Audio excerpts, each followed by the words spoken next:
I don't have children, but I have my mom, and I had my sister, and I had nieces. And then I started thinking, if it was not me, would I have preferred that it was one of them? And the answer is no. So I changed the question from why me to why not me. And then I changed my mindset. And then I had a decision to make. I can sit in the corner and wait to die, or I can stand up and fight. Well, spoiler alert, so far I'm winning. 13 years I'm counting.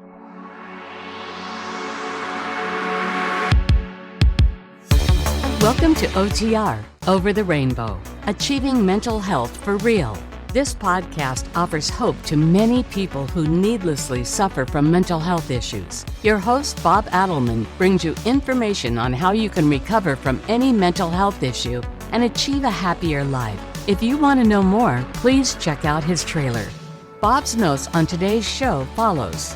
My guest in this episode is Zulma Williams, who was diagnosed with cancer at age 46 and also struggled with abusive relationships, depression, and suicidal ideation.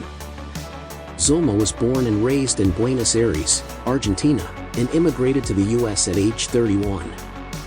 At age 42, she started to study for a Bachelor of Social Work and graduated at 46. In December of 2011, 2 months after graduation, she was diagnosed with breast cancer. She had a lumpectomy and moved back to Argentina for 3 years. In 2015, she returned to the U.S. and enrolled for the Master of Social Work program at age 50. She completed her internship and became a fully licensed social worker in 2018. She founded Dragonfly Therapy Services and specializes in trauma, anxiety, and depression. A warning, as the title of the episode indicates, Zulma uses colorful language often and is known as the Swearing Therapist. I thought you should be informed and make your own decision on whether that is acceptable to you. Now, here's Bob with today's show. Due to an unexpected internet glitch, the recording of the very beginning of this episode was unfortunately unrecoverable. Thankfully, it only affected the early moments of our conversation with Zulma Williams.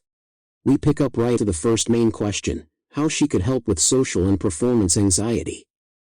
Yeah, I have performance and social anxiety. I tend to get a lot of chemicals flowing once I'm in the situation, and I do real well, like let's say I'm doing now, but it's the beforehand. See, I'm kind of an addict for the dopamine rush I get after I'm had all the anxiety. Then I get in the moment of doing something like a meeting, and I'm great, especially if I know what I'm talking about. So it's the fear that hurts, and it's painful. Like a day before a podcast, I'll get nervous the whole day. So I just feel things deeply. I'm one of the, 1 out of 5 people that feel things really deep. And for instance, my doctor came over for the first time. I have some disability, so he comes to the house. This is the first time, though. And he's really nasty. He really doesn't let me talk or anything like that. I get so flustered and intimidated. And after he left, it took me an hour to calm down. Wow. So that is part of the package. You don't want to inconvenience people? No, I really think I'm very afraid of blacking out. Like, I do black out. Like, my mind will go white. And I don't know what I just said or what day it is and stuff like that almost. And it just comes from being beat up too long. When I grew up, my brother was really the opposite of me. Everybody loved him. And he just pounded on me day after day about how rotten I am and how stupid I was and how lazy I was. This is the thing you get when you're a neurodivergent anyway. But he poured it on in spades. I call it the perfect storm because everything was set up just right for me to have this problem, to have this anxiety I can't get rid of problem. And again, some of it's inherited, but I know every technique out there, and it still doesn't go away. It's better. it's a lot better, but it doesn't totally go away. So I don't know. The anxiety is never going to go away. And because it's a protection mechanism, right? Like, so I tell my clients when they're like, oh, I don't want to have anxiety. No, I want you to have anxiety. Anxiety is that thing that protects us and make us look those ways before we cross the street, right? It's like, no, a little bit of anxiety is necessary for survival. The problem is when we allow the anxiety to take over. So it's not about getting rid of the anxiety. It's about being able to dominate the anxiety, right? To make it a part of you, not to allow it to take over your life. Which is letting it in, letting anxiety in, saying, you're here, you sit over there, you behave yourself, that's the techniques I use, but it's not foolproof. And I don't know if it is. I don't know. Other people can be successful totally, but like I said, it's 90% successful. But I think part of my issue, and we're going to talk about you in a second. I'm so sorry. No, don't worry. I feel that this is so helpful for the audience. Yeah. I just feel I'm so jaded as far as like doctors, nurses, all that. I tend not to work with them, right? And then they get pissed off at me. I can't communicate exactly right. Or I'm in a situation like an airport where I can't even get my ticket. I beg the people to give me a ticket so I don't have to go through that. Because I'm great at computers, but not when it's something brand new or something that's there every time and I don't have the memory to remember how to do it. Right. Other people do. They go in there right through. I enter the airport and it's like a coma I go into. Everything is bouncing around. I hear every noise, the announcements over the speaker, everything. When people close lockers and anything that people do that is normal, like on an airplane. I hate the noise that comes out of when you put your coat away or something on the top cabinet. When that closes and opens during a flight, that closes and opens during a flight, it makes me very depressed in a way. It makes me, I don't know, just full of junk stuff instead of having a good attitude, because I'm also battling a big depression. So it just makes me feel uncomfortable. Like, I don't like, let's say, going into big cities. I hate. I used to, when I worked, I'd go to a big city. I was so messed up. You wouldn't believe how messed up I would get. And yet, tremendous anxiety. And yet here you are, right? So I always perform. Could not take you out. It doesn't take me out, but it makes my life miserable. That's the problem. I can't. And then my communication with my children is terrible, especially my daughter, who won't talk to me. And every night I go to bed, it's like a loss. It's like a half a death.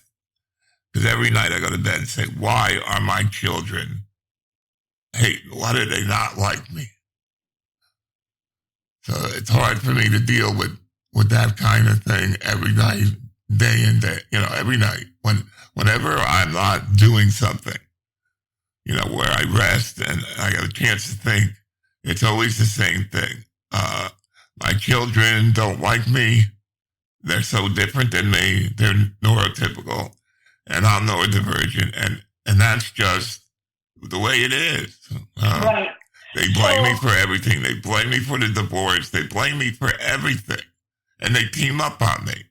It's always gaslighting. All these things are happening on Facebook, and they're going on vacations with my ex-wife, and all of this, she pays for it, and all of this crap. And I look at Facebook and I get upset.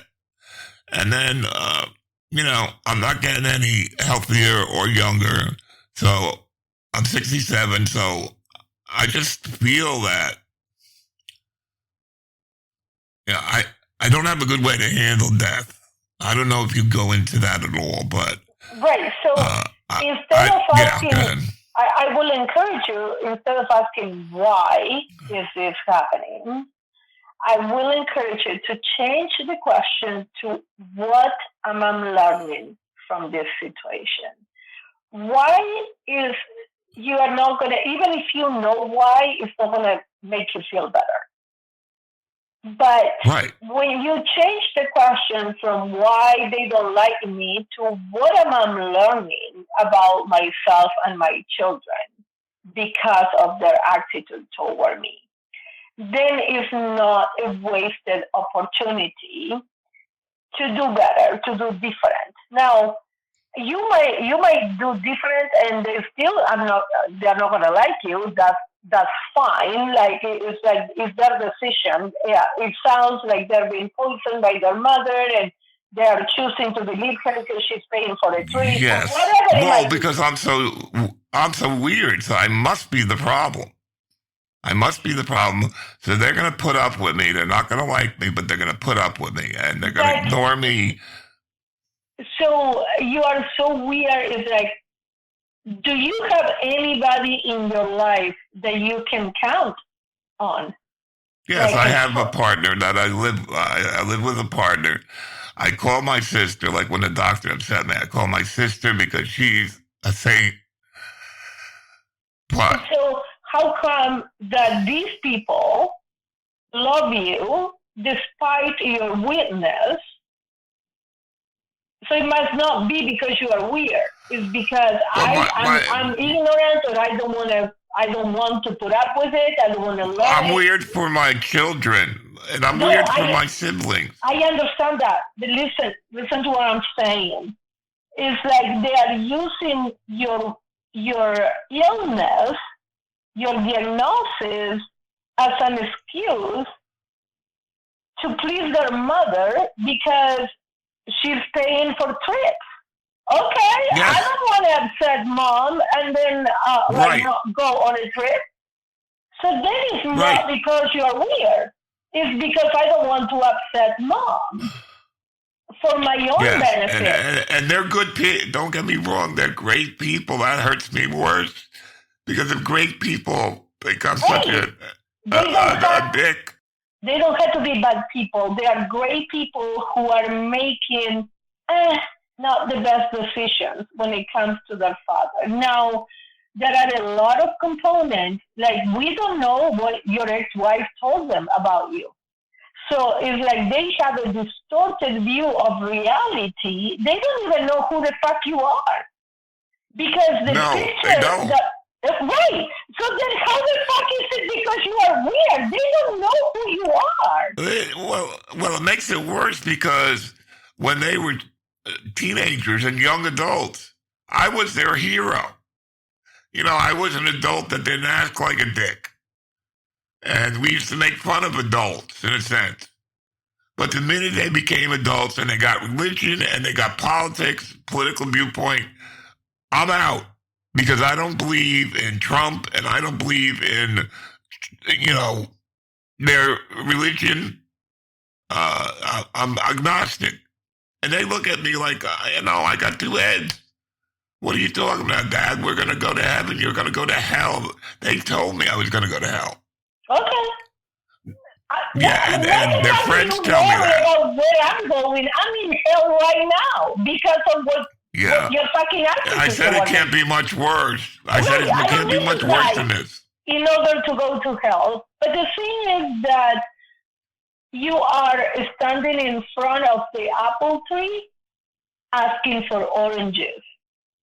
The tree is an apple tree, and it's going to give you apples. But these are my children who loved me for a long time, and then they just turned it off like a faucet. That's the problem. I understand that, but you are beating a dead horse because yes, I am. Okay, so this is an apple tree. It's giving you apples. Well, I want oranges. Well, I only have apples. So you can either take the apples and make an apple pie, or you go and find an orange tree. So you cannot make the apple tree give you oranges, but you don't have to remain in front of the apple tree either. You have your people. Every night, I have to distract myself until I get exhausted. Otherwise, I don't fall asleep. I go on the computer, I go on the iPad or something. All I think about, all that comes to me are two things. My children don't like me, and I don't have much longer to live. And both of those things are really hard. So how am I supposed to be happy? That's my question. How is a person supposed to be happy who knows the truth about things? Who knows there's no Santa Claus? By focusing on the people who do love you, instead of like trying to get your children. There are other people who are not your children, and I understand that. But there are other people who love you. And we get this, we all gonna fucking die. So knowing that we are gonna die, hear me out. Knowing that we are gonna die, we can be depressed because life is gonna be over, or we can be living to the best of our ability because life is gonna be over. And I just struggle with it. You have no choice because about dying. When I look at it, I look at it, it's lights out, game over. That's the only thing I could see as far as death. Right. And that is so creepy. But I'm inviting you to look at the lights on because you're not dead yet. So don't fucking worry about when the lights are going to go out. Look around and see when I understand that. But what you are missing in this picture is your choice to look at the lights that are on right now. Again, that's your anxiety talking, oh, I'm going to die. Yeah, we all going to fucking die. But you are not dead today. So what do you do with this day? Because you are not dead, you have 100% control over that decision. It would be enough, I think, just having that problem about death. But on top of it, life becomes hard because my children don't like me. And, you know, I talk to people and they think I'm stupid and I have a good mind. But the problem is, nobody can see it. There are people who can see it. But you're dismissing those people because they're not your children. That too. So I will invite you to focus more on those people who know who you are and love you for who you are and continue to grow in who you are. And then maybe your children are going to change their heart. If they don't, you have no control over that. You could be the perfect father, but the perfect person, not have ADHD, not have depression, not have anxiety. You can be fucking Jesus Christ on earth, and they are not going to like you. Okay, because they have free will. Yeah. So but it hurts double because they did like me, and then they switched like a light switch. Okay, right. That's off now. When they knew you, they like you. When they start believing this version of you that your ex-wife portrayed to them, they start not liking you. Okay, let them. You cannot. They have the same problem, but their hearts. But you don't have to be focusing on them. I know what I'm saying is hard because these are your children and you love them. But all that love that you have for them, I invite you to start giving it to Bob and see what happens. This love that you are grieving because your children are alive, but they don't want to receive your love. Grief is love that has nowhere to go. So I invite you to take that love and give it to Bob instead of your children and see what happens. Because you are trying to control something that is not in your control. You are focusing only on what you are lacking, and that doesn't allow you to see your blessings. What we focus on grows. So if you're looking at the shit that you don't have, you're going to find more of that. Instead, if you start giving yourself that love that your children don't want to accept from you, you start giving it to Bob and you start appreciating your blessings, then you're going to find more blessings to be grateful for. I have a friend that had 3 children, and he just says, fuck them. They don't like me, whatever. If they call them. Right. Yeah. Right. If they call, it's always about money until I send them money because I love them. But they don't want anything to do with me other than money. And he's like, he knocks it off like it's no big deal. And a lot of people can do that. I'm sure, but I'm sure that he is suffering. But the thing is that he understood somewhat that it's not in his control to make these kids love him. Like, okay, you know what? You have so much love that you can still love them even if they don't love you. Okay. Who's a better person in a sense? And it is a problem in this world right now that old people are no longer respected or get help, any kind of help from their children or grandchildren. It's a selfish type of attitude that people have come to, and they don't want anything to do with their parent or grandparents because they're just a pain in the ass. There's nothing they can give me.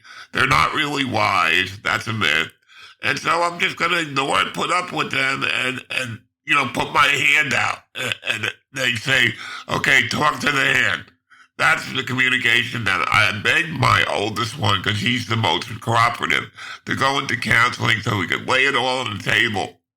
And he refused. He kept saying, yeah, he'll do it. But then when it came down to actually doing it, he backed out. Right. So I have no recourse. None. My daughter doesn't call me on my birthday. She doesn't text me on my birthday. They don't text me on Father's Day. I'm sorry. And that was just good. I understand it's hard to live with a neurodivergent person when you're neurotypical. It drives you crazy. I understand it. But I thought maybe they could be a rise above that. I always thought they could rise above it because, I thought I gave them that.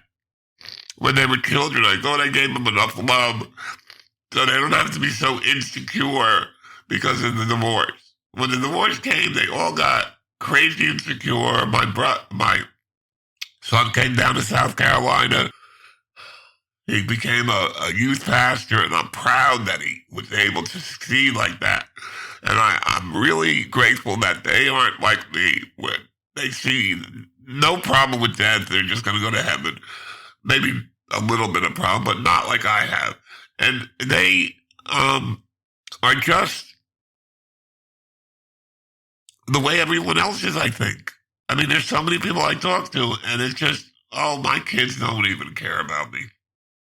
Like, if I run out of money, I'll be in a nursing home in a second playing that big dice game.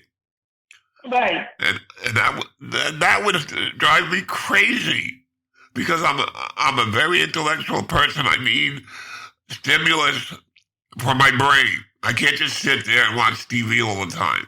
I need to be stimulated for my brain. Right. I found that answer with the computers, but the computers are not enough. I can't keep hiding. And that's what I do. I hide. But I'm going to cut a lot of this out. I don't mean to drag it through the mud here. I think that this conversation is going to be so helpful to a lot of people who are That's why I do it. I don't do it for selfish. So don't be sorry. Yeah. Because we're achieving mental health. That's what we're doing, all of us, me included. I'm not going to tell you, oh, I'm happy, look at my Facebook, oh, I'm so happy. I'm happy, much more happy than I used to be because I got on a good cocktail of medicine. So I can be happy. Before I wouldn't be able to be happy, ever. But now it's like a miracle. I wake up in the morning and I'm happy. That never happened. It was always wake up and I'm dragging around. Life is so hard. But I got on the good medicine and it changed like night and day. So and hold on to that feeling of happiness. Don't dance it with, oh, my children don't like me. I try to, and it's very difficult. Yeah, I mean, embrace it. Yeah. It's like, oh, this flower is trying to blossom, and you're like, well, you're not blossomed yet. Fuck you. No, embrace it. There's a good picture. Like, get that happiness, and don't let it go. Don't let it slip away from you. And turn all that love and care that you have for your children toward yourself. You need it more than your children do. There was too many years I was damaged. I got my depression in 1970. I was 12 years old. And my parents were clueless about any kind of they didn't even talk about, nobody talks about mental health. I was on my own for years before my sister-in-law was kind enough to tell my parents he needs some counseling, he needs some help. But I was on my own, suffering as bad as anybody could suffer. I had rituals out the kazoo. I stayed in the shower for an hour because I had to get clean. I had to clean up all this pain. And then I get the floor wet. My father hit me in the face one time. He's a good person again. But he couldn't take it anymore. I was disobeying him, blatantly. So one day just hit me right in the face. But I would lay around for hours dreading, to go outside. Because if I go outside, I got to clean all the germs off me. So this is the kind of mental torture that I was in for years because of neglect. It's not their fault. It's the world's fault that, it didn't have any help. That's why I do this podcast. For those people that think they can't be helped, that think they can't get better. They can get better. Most people can get completely better. Here is the thing. And I'm determined to do that. I'm determined to straighten my life out.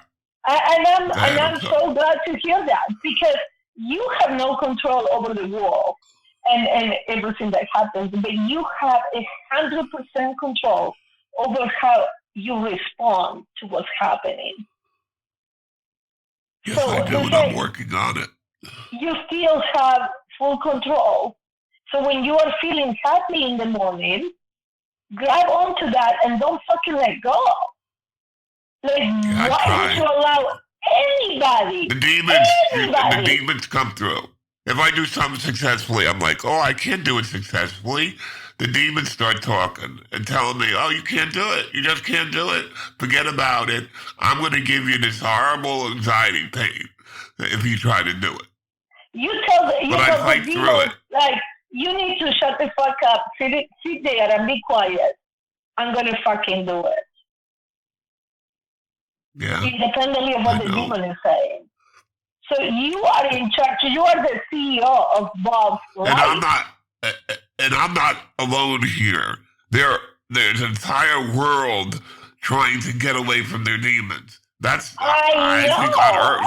And that's why I think that this is so awesome. But here's the thing. You are the CEO of Bob's life, right? The demons are your fucking employees. Why the fuck are you entertaining them and keep paying them money? Like, but I have no... them.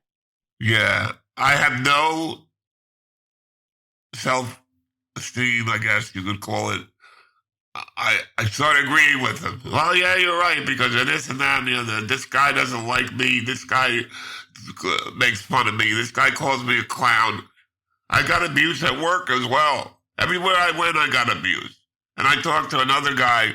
He'd go to work for like 2 months. They'd figure out he's weird and let him go. The only reason they didn't let me go is because I did things that nobody else could do. I was smart enough to do it. Exactly. So now, guess who is in charge of Bob's life? Bob, none of these motherfuckers. So you take your role as the CEO of Bob's life seriously, and you start reviewing all the fucking employees in your head. We're going to do performance reviews. You are not performing, you're out. You're not performing, you're out. You're not bringing me happiness, you're out. Why are you entertaining these demons in your head when they're not paying rent? Because I believe them. Because I believe them. I understand that. Time to fucking evict them. You have this is your head. You have the power to keep them out. I have 60 years, 55 years of the demons telling me I'm no good. Okay. And people mimicking that. But you made it, despite what the demons told you. Or keep telling you. It's like, okay, just say, okay, and keep doing what you're doing. Like, you know what I mean? Like, again, opinions are like assholes. Everybody has one, and they stink. Yeah, they all do. I want to change the subject. I'm very sorry I did this, but it's good for other people, but not for my guests. And you went through this whole... I think that this is a great conversation, and it is what is needed. Okay. I mean, you faced really horrible things. You got cancer at what, 40-something? 46. I got diagnosed at 46. Yeah. I can't imagine how that would feel. So that's so bad. When I first got diagnosed, I was asking, why me? And then I started thinking, like, okay, I don't have children, but I have my mom, and I had my sister, and I had nieces. And then I started thinking, if it was not me, would I have preferred that it was one of them? And the answer is no. So I changed the question from why me to why not me. And then I changed my mindset. And then I had a decision to make. I can sit in the corner and wait to die, or I can stand up and fight. Well, spoiler alert, so far I'm winning. 13 years I'm counting, right? So you're in remission now? Yes, I've been in remission for, since basically for more than 10 years. So yeah, maybe you're cured. Is that we all have that capacity, right? It's like our mind is so powerful, and it's like, okay, so I'm gonna try to use it to my advantage, not against me. So changing from why me to why not me was huge, because I made that click in my head, and then everything changed. So I was like, okay. So I started my treatment, blah, blah, blah. And then I was approaching 50. I was in Argentina at that time. And I was like, oh, well, I want to celebrate my 50th birthday in America. So I came back, and then I started school. I started my master's at 50. Right? I don't, when people tell me, oh, I'm too old to go back to school, I'm like, motherfucker, I did my master's I started at 42, and then I started my master's at 50. And English is not my first language. What's your excuse? You're ageless. That's the way I consider myself. I'm not an age. Don't put an age on. You know why? Because then I have to act that way. I have to get a garden or go on vacation somewhere. I hate those two things. But everybody goes, well, go. And to walk around and look at things, so what? They're just things. They're not important. People are important. Family's important. Doing technical things that I enjoy are important. And so when you tell me, oh, go on vacation or go get a garden, I'm like, no, I'm not going to do it. And I'm not going to stop what I like to do because I'm old. I'm not going to fall for that. Old people should not fall for that kind of crap. But they do. There is no such thing as old people. There are people who are 23 and they feel old. I'm 60 and I'm like, okay, what is the next adventure? You're ready to go. Yeah. Right. Now you can live to 100, 120 maybe. Because, well, seriously, I mean, do they have techniques to, you're fighting cancer. You're going to beat cancer. So, fuck cancer. Yeah, fuck cancer. I don't think I want to live until another 50 years. Like, I think about another 20, I'll be good to go. Like, but the thing is that we all have that capacity, and that's what I want the listeners to get out of this our conversation. Is like, if you woke up today, that means that your mission in life is not complete. So just keep putting one foot in front of the other, and you're going to come on the other side of this challenge. I'm battling something with this podcast. It's going to be hard to keep it going without people's help. And right now, I don't have help at all. I don't have money. I'm retired. I can't spend it on big things to make my sound better and all of this. So how am I going to get the message out to a lot of people? Don't underestimate the power. Listen, I have my own podcast. I started in February, and I'm like, if one person listens to it and they benefit from it, my job is done. It's like, don't underestimate the power of reaching out to people. And even if you have fucking 10 listeners or 100 listeners, who cares? Like, I will do it for those 10 or 100. Well, I'm not quitting. If I'm the only one listening, if I am the only one listening to this broadcast, I'm going to do it because you know what? It helps me to achieve mental health. All these other bullshit things, yeah, they don't work because, I take $5 billion from you and nothing happens. This is going to work. I've been researching this for years and years and years. We can all achieve maybe not super happiness, but certainly better than we are. We can get better. Absolutely. And this is the only way to do it is to do it. And last week we had a thing on how to get dopamine. Go take a cold shower and lower your dopamine, and then surprise, you feel good after that. Right. Things like that. So every clue, every piece of information I give them can save their life. Never mind make them feel better. I want to save lives here because I've suffered enough for this to go away. I want depression to go away. I want anxiety to go away. The only way that's going to happen is if people shut this stupid thing off that they're listening to right now and do something. That's what I'm saying. Do something. Counseling.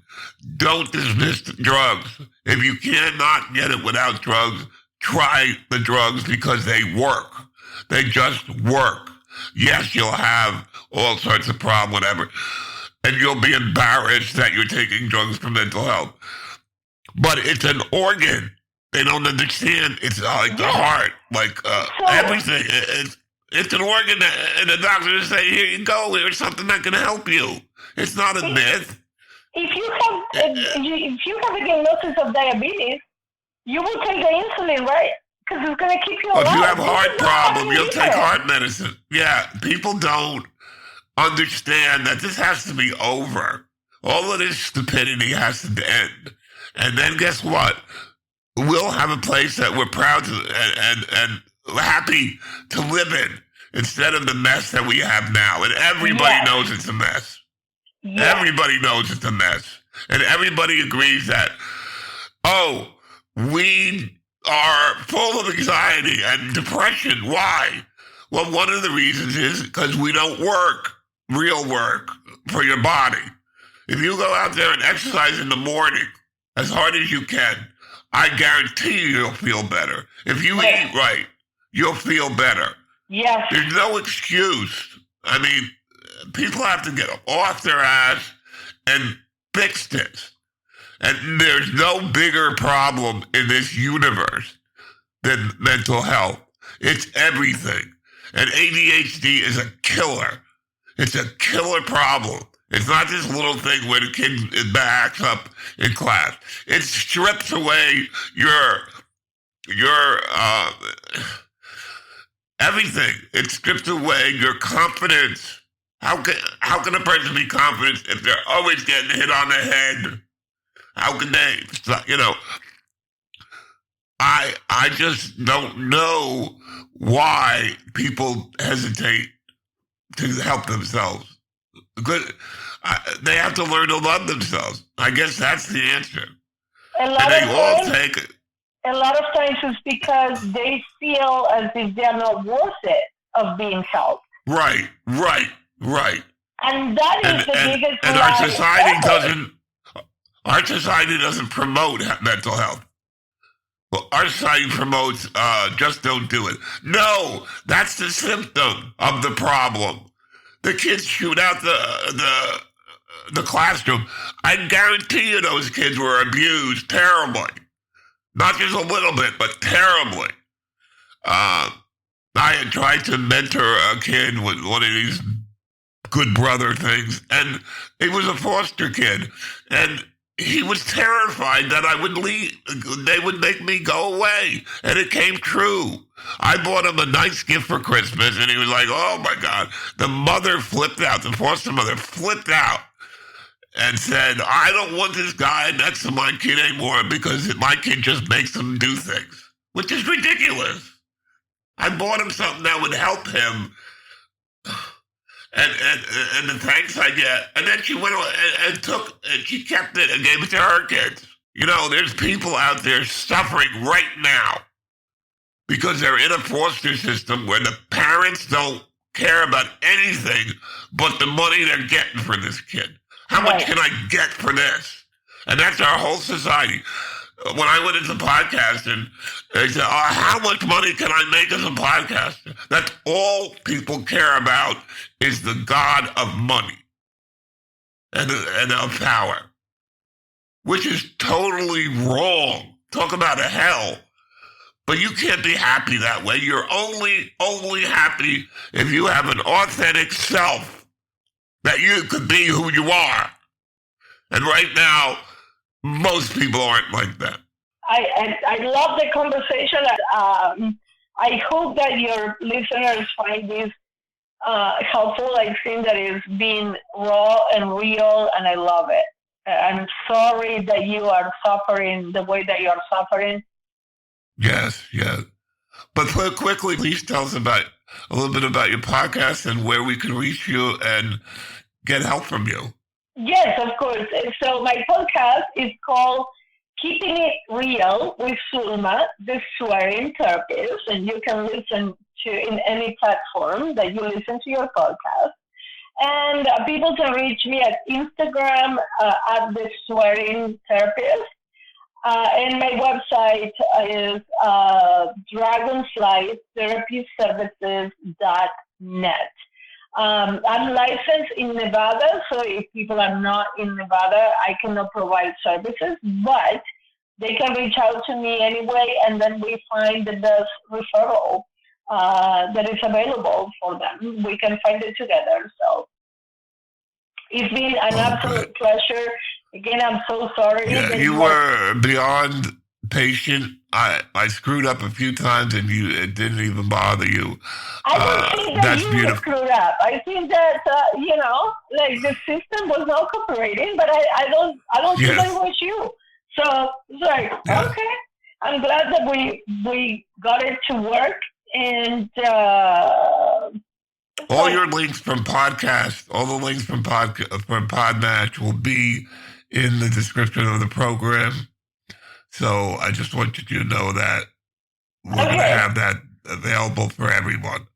Okay, sounds great. You have beautiful advice. You're a beautiful person. I'm so glad I got to talk to you. I am going to edit this down to probably an hour, but most of it I'll take on is my stuff. I'm sorry. No, I think that it is important for people to know that you are real and what you are feeling. So, yes, if you want to trim it to an hour, that's fine. But leave. I'll suggest that you leave most of it because I think that it's going to be. I don't think I'll take anything you said out. I'm not going to take anything you said out. I'm just going to take out. I'm saying about the stuff that you share. I think that you should keep it because it's going to help a lot of people. Thank you so much, Bob. I hope thank you. You feel better. I think it was a great conversation. I admire you, and I love your patience, and you're a great person. So please have good luck in the future, and I hope God shines upon you because He should. Okay, thank you so much. Bye-bye. All right. Thanks. Bye. Bye.